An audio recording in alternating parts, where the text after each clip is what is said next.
That's right. You're listening to the Arsenal Review USA podcast, and you're looking at Kyle for some reason. Kyle, you're just started the show. But anyway, it's the podcast for the American Gooner in association with Arsenal America. You can find out more about us at arsenalreviewusa.com. We're on Facebook. We're on Twitter. We're on whatever Kyle was just on trying to promote this podcast, this show, this whatever we're on right now, on Facebook Live or something. So, if you came via Facebook Live, good on you. Glad you came. But more importantly, we're glad that Arsenal finally won. Sometimes, yes, Arsenal can win things, even on the road. That's usually when Alexis Sanchez scores, is on the road. So I don't know if this has earned his 300 thou a week wage. Well, purported 300 thou a week wage that's been supposedly the offer has been floated out there to him. Because really, we'll talk about it a little bit as we get into this show, because that really is the question now, with Arsenal falling kind of not mathematically outside the realm of possibility of catching up with Spurs, but like realistically falling further and further away, pretty much safely away from St. Totteringham's day. Yeah. It's like, what now is the most viable, if you're owning Arsenal, okay, if you're owning Arsenal, so if you're Stan like Kroenke, every team that's played them, you mean? Yeah. No, if you're an owner or a board member at Arsenal, and you actually you're a rare breed, you actually care about the club, and you want to see them succeed. I'm not very verbose tonight. Limit the damage at this point. What is your best option? Apparently, they're thinking, if this is true, what they've offered Sanchez, they're thinking 300,000 a week and keeping Sanchez. Keeping Sanchez is their best strategy for keeping the fans from turning on them completely going forward here. Are there any other options? I mean, what are there other options besides? Really, that is probably the sanest option or the most logical option. Because what are you going to do? You're going to buy a whole new squad? That's not going to happen. That's unrealistic. That costs too much money. But I don't know what the math is, but if you pay this guy 300,000 a week for the next 4 years, whatever their normal contracts are, that's probably the cheapest way of securing the goodwill, what little goodwill you have left with the fans. No? Yeah, I mean, you've seen that strategy. Or is James Milner signing James Milner? That's true. Yeah, it could have a big effect. The ticket sales, all that. He missed a horrible chance over the weekend, like a gilt-edged chance over the weekend, and I immediately thought about you. Yeah, and all the listeners who are watching him miss that chance at 7:30 Saturday morning, be like, wow. That guy could be doing this at Arsenal. Yeah, well, he very well could be, and he would fit right in. But I think, the having the single star with a bunch of other not misfits, but underachievers maybe, was kind of like the NBA thing to do back in the early 2000s, late 90s. The Detroit Pistons come to mind when they had Grant Hill and Jerry Stackhouse, of course, our old stomping grounds, and of course where you still live, sort of. Can't really claim that you live in Detroit, but you get the idea.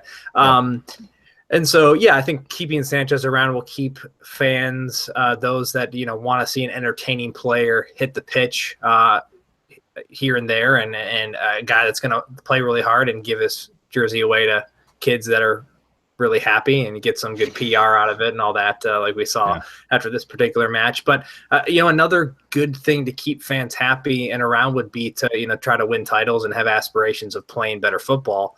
But maybe keeping your best players is a good start to that. I don't know. But well, he really is like the heart and soul of the squad or of the club. I mean, he is that one player that embodies the few good things, or maybe the one good thing about Arsenal right now. So it would make sense to hang on to that. I mean, you've got no tactics. You've got a manager that has really no goodwill left. You got a team that really has no goodwill left. The only thing that has goodwill at Arsenal right now is Alexis Sanchez. And I mean, that's a thing they've got to hold on to. They don't have Champions League football, quite possibly at this point. What are we, 7 away from that? 7 points or more? Just 6 right now, but Okay. the games at hand are a little messy. So, Mm-hmm. but yeah, I don't know if you want to cover the points gap and all of that, the math. I think maybe people are, Is it too depressing? don't It want is, to. guys. It is a momentous occasion. Whether you hate it or not, you probably hate it. It is a big deal. It's the first time in how many years? If you're talking about St. Totteringham's Day specifically, it is a once. It could be a once in a lifetime thing. So Yeah. why wouldn't you be excited? Well, A little I bit. think you think about, especially in the United States, we tend to. I mean, we are Arsenal Review USA after all, so we kind of cater to the American Gooner. That's kind of what we were all about from the start. And so I would think, the massive growth you've seen in this country in particular over the last 10, 15, 20 years even is quite something. And we haven't seen this happen in 22 years or 23 years or something, long time. Before the Arsene Wenger era, Arsene Wenger has never finished below Tottenham in the table. But just to put the little bit of math in perspective of all what has to go down, I guess. I think Liverpool have played 33 matches. They're on 64 points. We've played 31 now. We're on 57. So, we win the next, I think it's 57. It might be 54.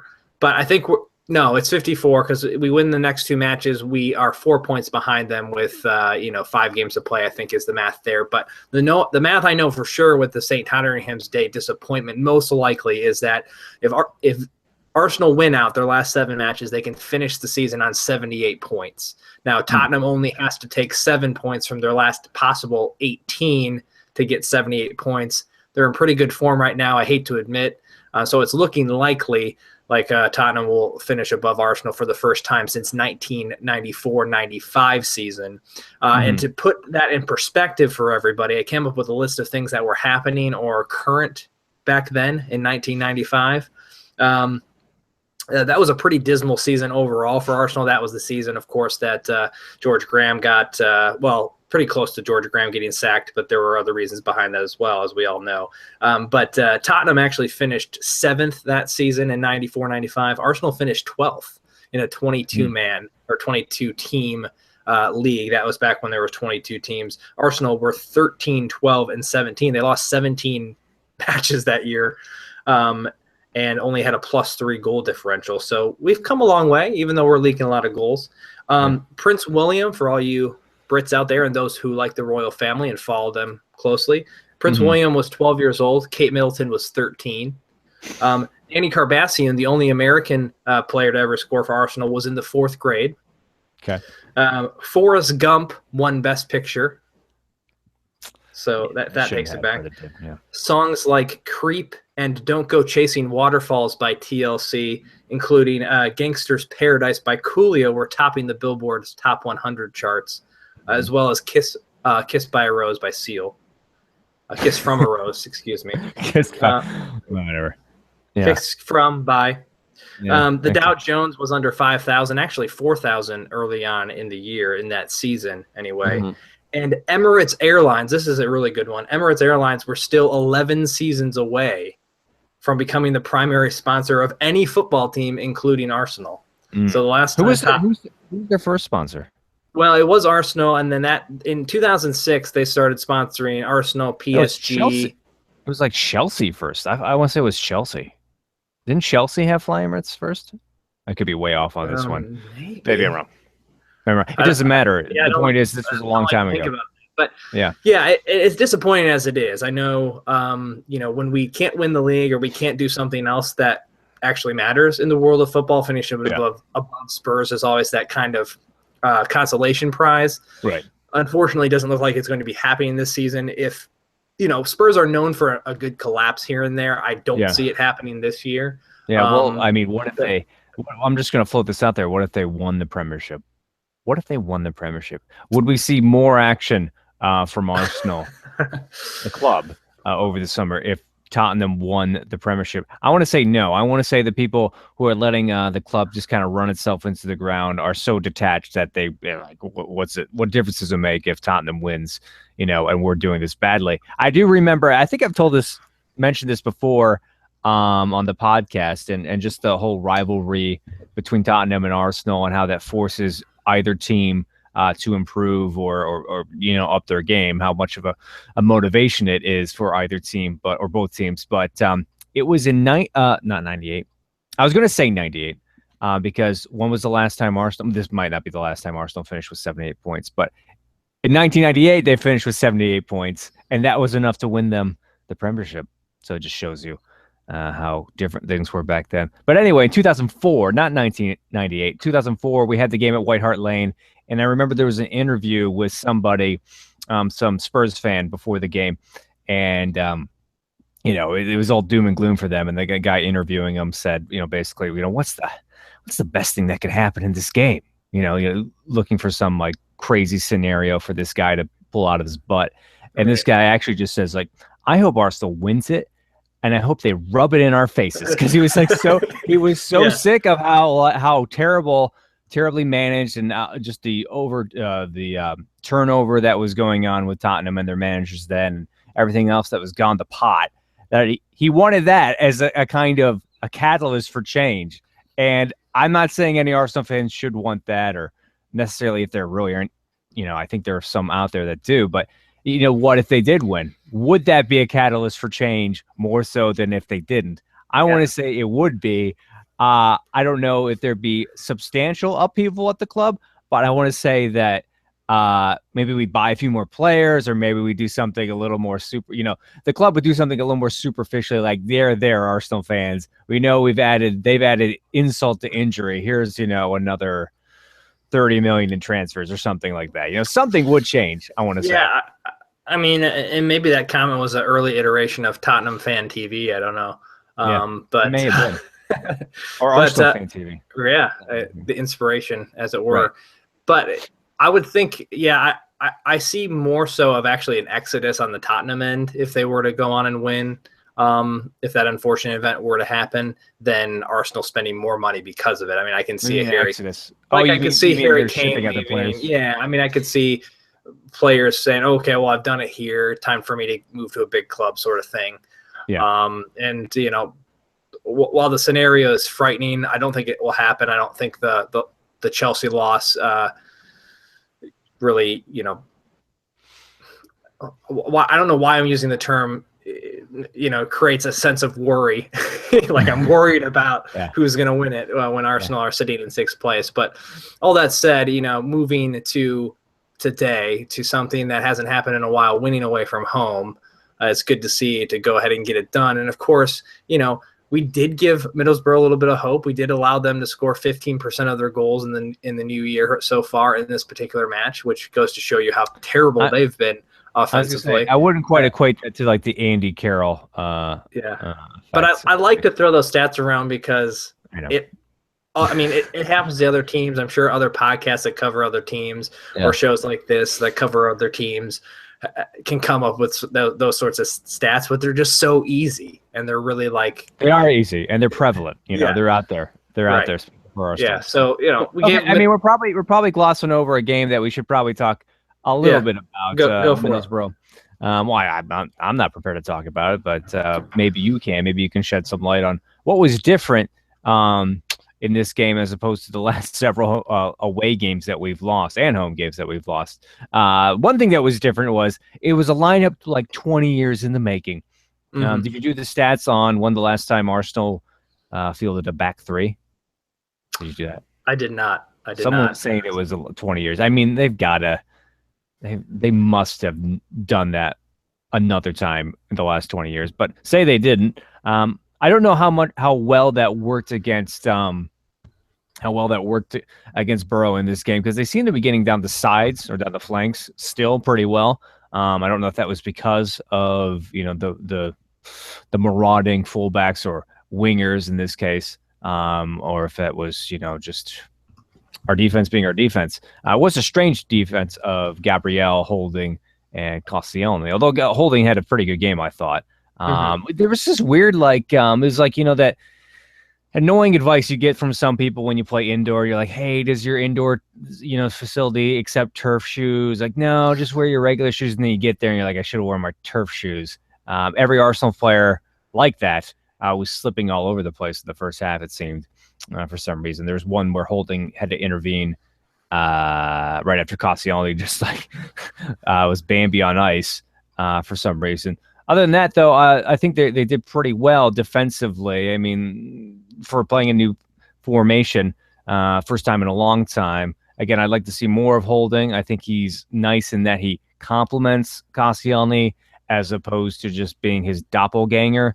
Mustafi had the day off because it's like his birthday, or is that just he had the day off because he, you know, I don't know, because he needed a day off. Yeah, because he needed a day off. I don't know. But anyway, up front, Arsenal did well enough. It was all Alexis. A little ingenuity there from Aaron Ramsey for that last goal. Nice little chest down. I haven't seen a chest down in a while. Well, no, I know Bergkamp used to do that a lot. There was one famous team goal from Arsenal where he I don't know if he lays it off to Vieira or Pires or who he does, but yeah, you don't see that. Was it on purpose? Is the question. I think it was because he really, he kind of threw it at Ozil, who took it well on his with the right foot. Yeah, right. So good for Ozil, good for Ramsey, good for Arsenal that they eked out a 2-1 win. Yeah, I don't have any other thoughts besides that. It's so foreign that they win like that. It's been a while away from home. It's interesting. The formation, like you said, we had a couple people intervene on Twitter with questions around this particular match, and of course the future as we approach the summer here. At Young N8T says, why the 3-4-3? Is Arsene trying to reinvent himself? Not sure about that. Might be a little too late for that. It didn't really help our attack or our defense. It seems like desperation. I think, to answer that question, why the 3-4-3? I mean, why not the 3-4-3 at this point? It couldn't get any worse. Like, what's going to happen? Yeah, I mean, defensively, for sure, it couldn't get any worse. It was worth a try, I think, throwing all that firepower up top. I would have liked to see a few more goals, especially against the Middlesbrough side, who can't score very many themselves. Yeah. But the fact remains is that if we have any chance of getting into the top 4 or even into that Europa League spot, we had to win this game away. I mean, you got to go for broke at this point. For all intensive purposes, you draw. In this game in particular, going into the stretch now that we see on this schedule, I mean, we have the most games left on the Premier League schedule. But that's because of lots of rearranging and of course now it's all stacking up here in the last month and a half, and less than that really the last month here we have 7 Premier League games and potentially 2 more FA Cup fixtures. So why not the 3-4-3? And I expect Arsene Wenger to stick with it here as long as we're winning matches and picking up points. I don't see why not.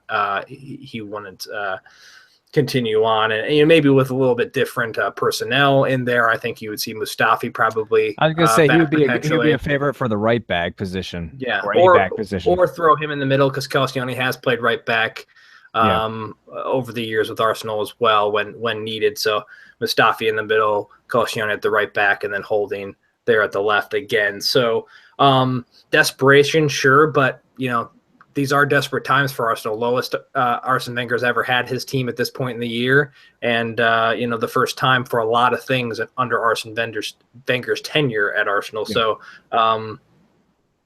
to use the cliche, desperate times call for desperate measures. And if 3-4-3 is a desperate measure that works. Man, you're like turning – I was going to make a transition to Mark Overmars coming to the club, but that's right. Your Dutch accent is all I need to make that transition. The desperate times for desperate measures. Yeah, it's getting a little bit tongue twisted there, but it's okay. No, I know what you mean. No, Mark Overmars, I would love to see him at the club. I think mostly that's a rumor, or that's just a desperate rumor planted by the board or the club or something to try to again bring some goodwill back to Arsenal, back to the fans. And whenever I see those stories, whether it's Vieira, whether it's Perez, whether it's Overmars, whoever it is, coming back to the club in some kind of role, I always get kind of, I'm gotta confess, I get kind of depressed, and I think to myself, guys, wait to come back till there's another regime. Don't come back just a buddy with because I feel that way about Steve Bold. I'm like, what is Steve Bold? What could Steve Bold really do if Wenger wasn't there? Right. What could Steve Bold do if it was just a clean slate? You had a really pragmatic coach in there saying, "Hey, we've got to be more, we've got to be just have a lot more guile on defense. We've got to be a lot more merciless in the way we see these games out, and you're the man for it." I know Arsene Wenger isn't saying that. Now he's doing other great things. Offensively, maybe he could take advantage of certain players coming back, like Overmars. But yeah, like someone like Steve Bold, you wonder like what would be happening now at Arsenal in their defense if he didn't have to deal with Arsene Wenger, you know? Mhm. And I wonder about that when I see these other players like rumored to come back. Like just wait like 10 years, man. Well, see that's Wait. that's First of all, maybe wait forever because I don't want you to spoil it and come back and be like a crappy coach.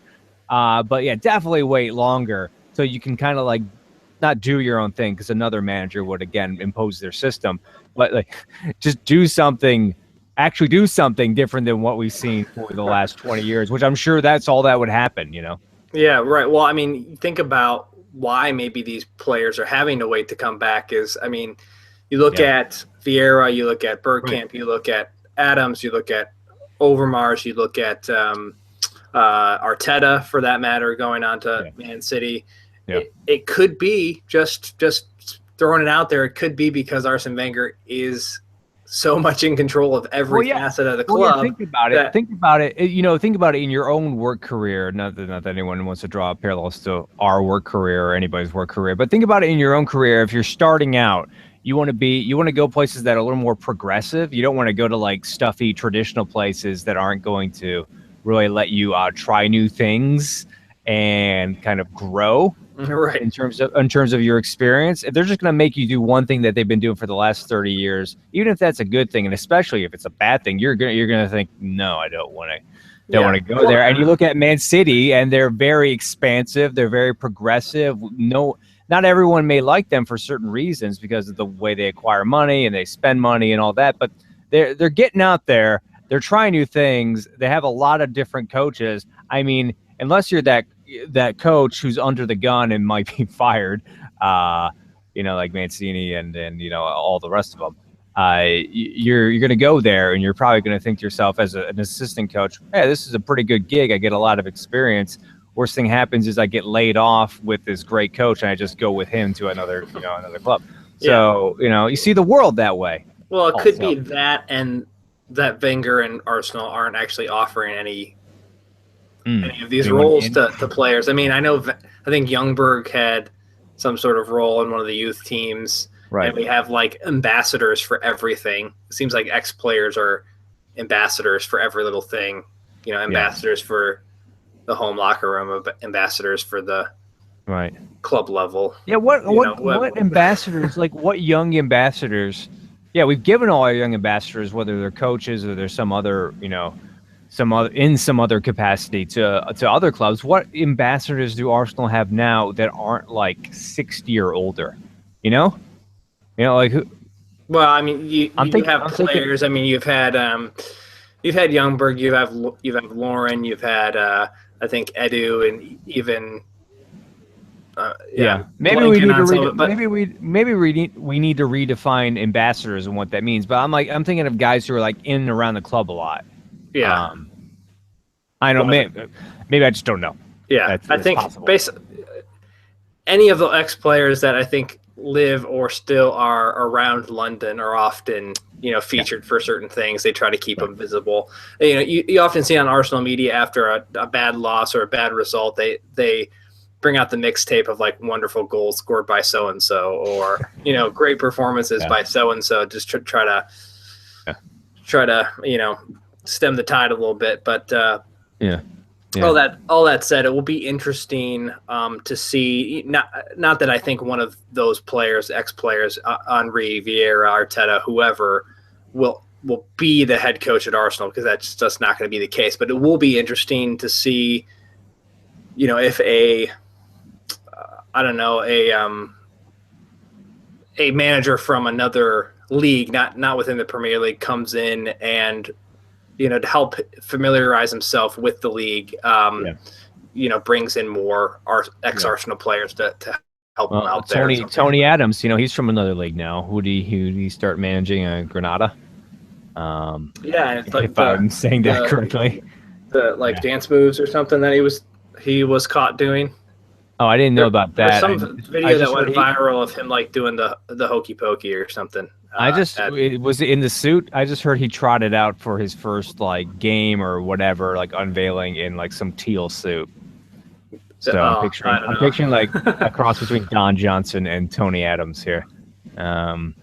Just not pretty. All right, so we didn't talk that much about the game. One thing I totally forgot is that Brad Guzan even plays for Middlesbrough, which is a very Villa-like team, you know, when you think about it.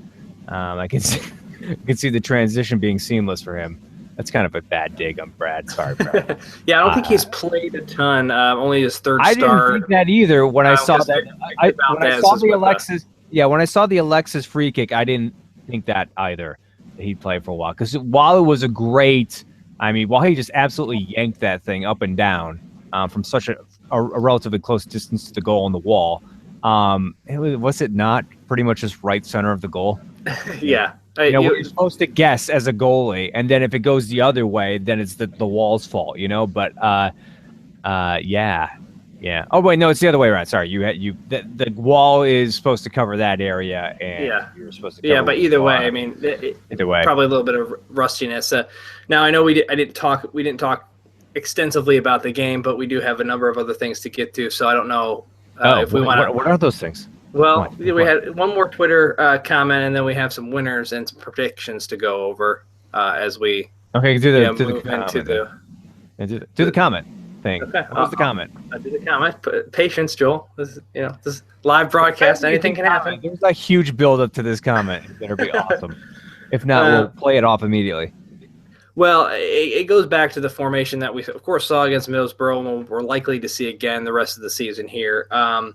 At Eric Homo 1 suggests, say we keep this formation going into next season, which positions need an upgrade, to fit maybe better into a 3-4-3, and who might you look to bring in for those particular roles?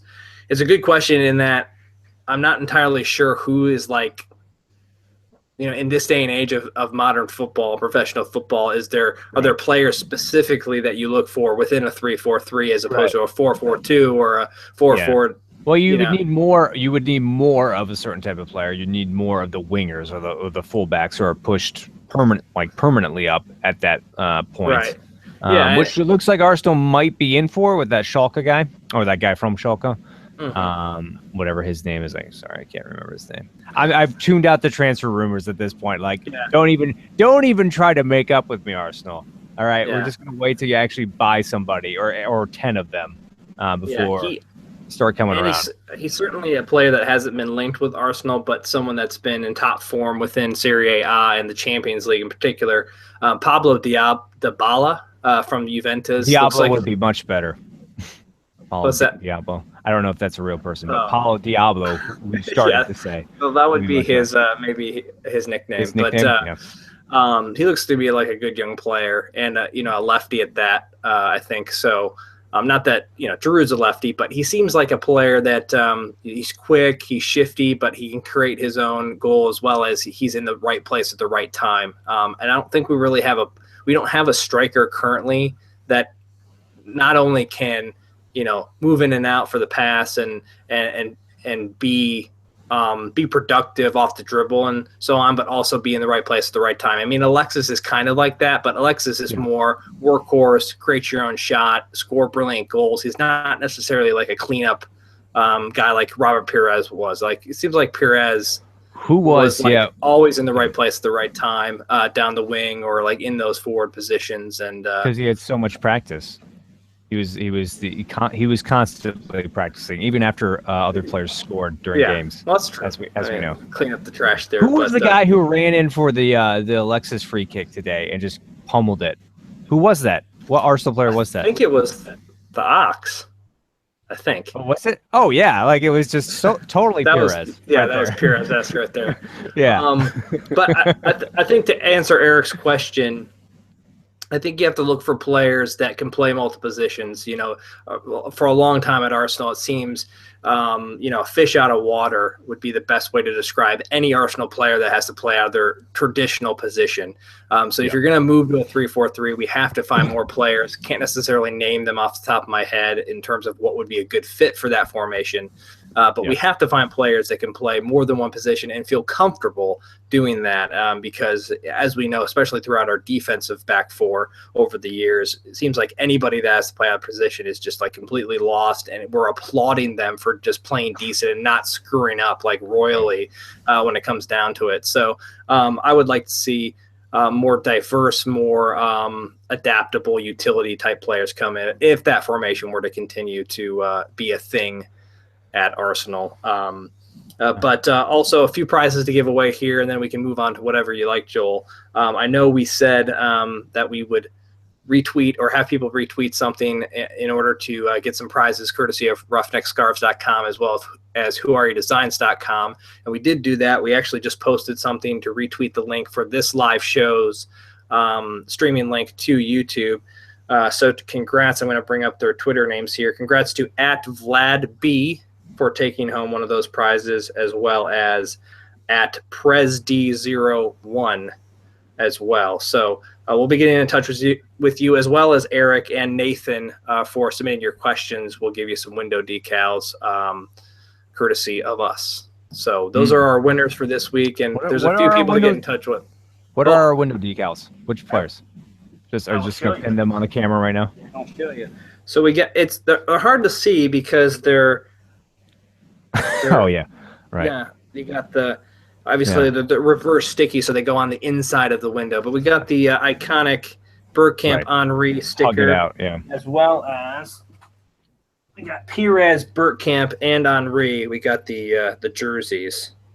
The Trinity, if you will. Yeah, so we got the standard jerseys that go. Not my Trinity, but a Trinity. No, mine would be Pires, Bergkamp, and that's a tough one. It's either Overmars or Youngberg for mine. What about yours? Yeah. Well, I feel like Overmars. He wasn't there long enough. Yeah, I feel like there has to be a minimum years served. Okay. Mine would be then Youngberg. It's a tough call because Parler's a good one because he's such an everyman. He's such a he's so likable, relatable. That's not to say he's not good. I feel like defenders don't get enough credit, especially within the Invincibles team. We had some pretty darn good defenders during that time as well.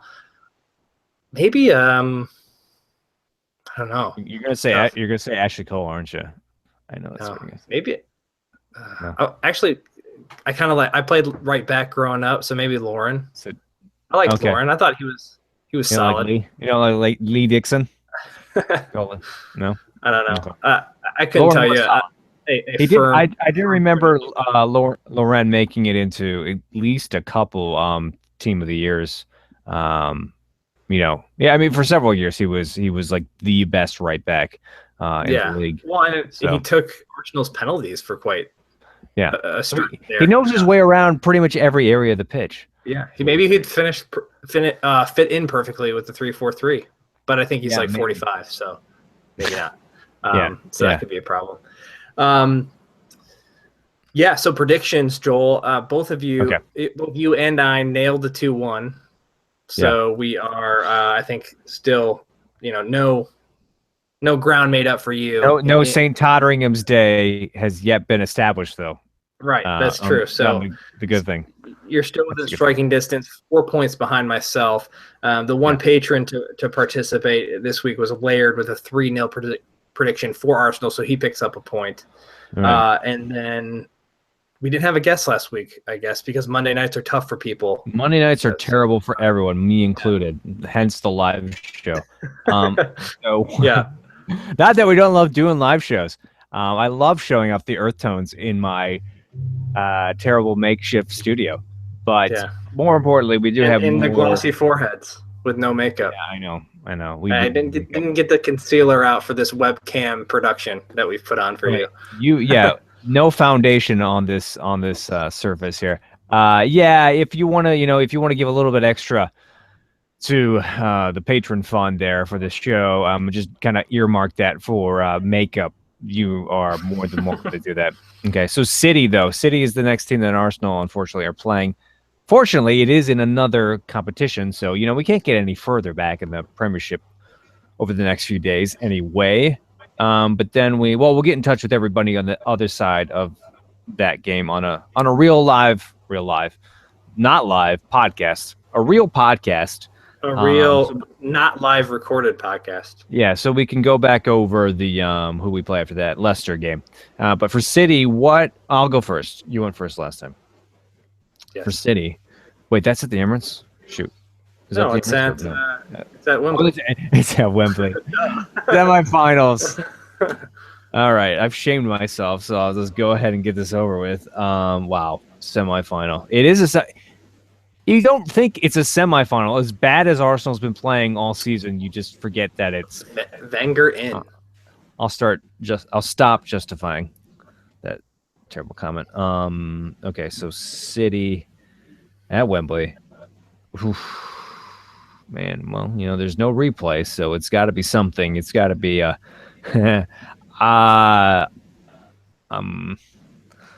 gonna say Arsenal lose 2-1. Is that bad or what? Lose 2-1. 2-1 L. Okay. I want those points. I want those sweet points. Go ahead. Okay. So I think I'm safe unless you get it right on the head there.